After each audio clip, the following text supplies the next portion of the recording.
Assalamualaikum warahmatullahi wabarakatuh. Selamat siang, salam sejahtera buat kita semua dan tentu salam Pancasila.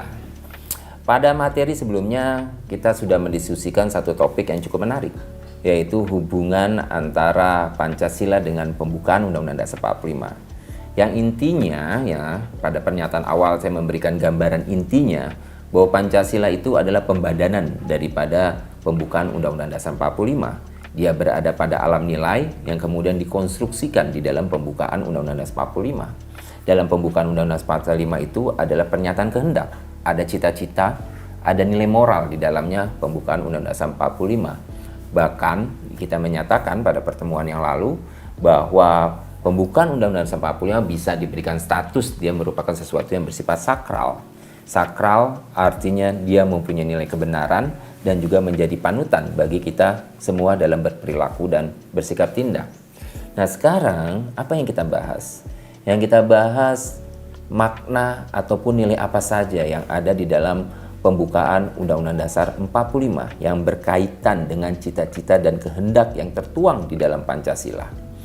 Ya ada yang memang menyebutnya sebagai cita hukum ya. Kenapa cita hukum? Karena pembukaan dan Undang-Undang Dasar 45 itu kan satu kesatuan.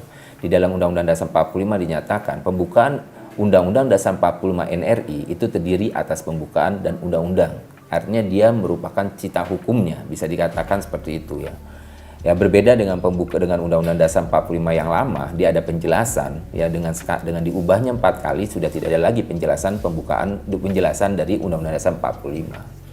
Nah, cita hukum itu kan mengandung pengertian sebagai arah pemikiran kita, sebagai metode berpikir kita. Jadi ada suatu fungsi konstitutif atau regulatif terhadap norma yang ada di Indonesia yang memang harus bersumber dari pembukaan dan batang tubuh Undang-Undang Dasar 45. Yang kita harus cari apa yang ada di dalam cita hukumnya di dalam pembukaan Undang-Undang Dasar 45.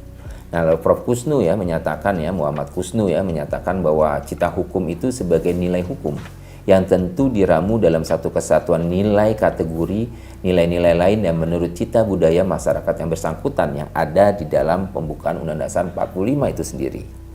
Nah, kalau kita lihat di mana cita hukum dalam pembukaan Undang-Undang Dasar 45 ya yang terumuskan di dalam pembukaan yang untuk menangkap metode yang terpusat dalam cita hukum yang dalam memahami pokok-pokok pemikiran yang terdalam di dalam pembukaan Undang-Undang Dasar 45 ya saya pertegas Muhammad Kusnu memang membagi seperti misalnya prinsip ketuhanan di sila pertama itu ada di alinea ketiga dan alinea keempat tercantum di sana.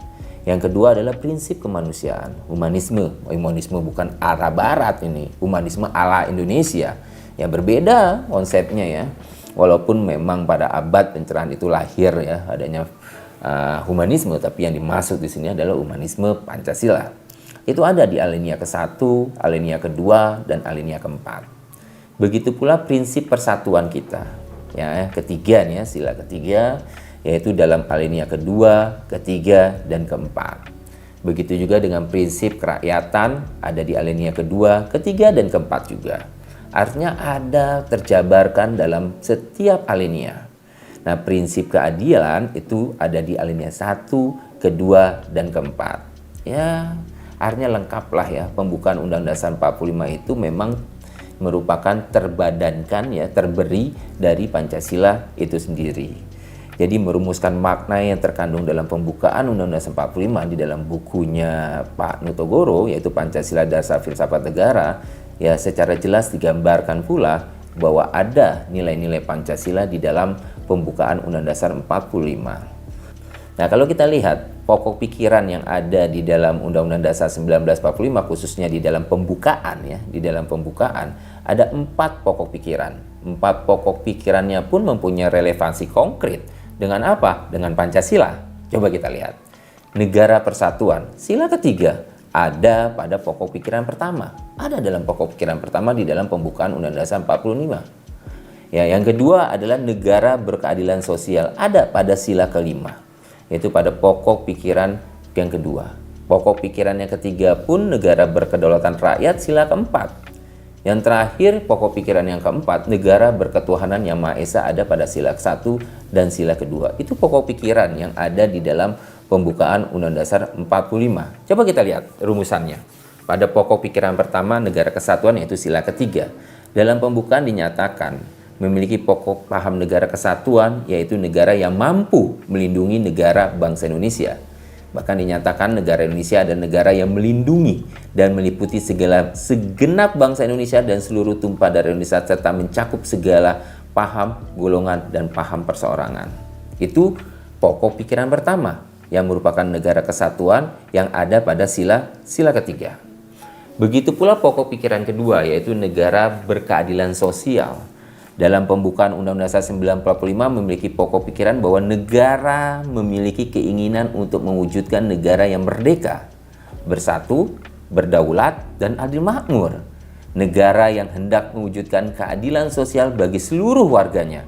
Itu adalah negara berkeadilan sosial yang sejalan dengan sila kelima. Kenapa sejalan? Memang terberi dari Pancasila itu sendiri, pembukaan Undang-Undang Dasar 45. Yang ketiga itu negara berkedaulatan rakyat, sila keempat ya.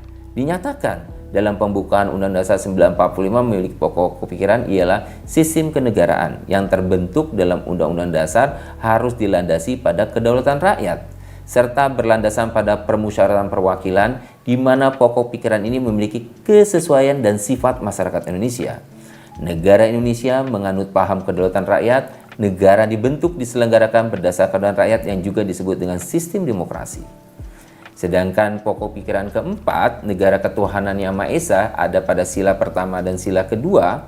Dalam pembukaan Undang-Undang Dasar 1945 memiliki pokok pikiran bahwa negara Indonesia berdasar atas ketuhanan yang Maha Esa, yang berdasarkan kemanusiaan yang adil serta beradab. Oleh karena itu, Undang-Undang Dasar memuat tentang kewajiban budi pekerti yang luhur serta memegang teguh cita-cita moral rakyat Indonesia.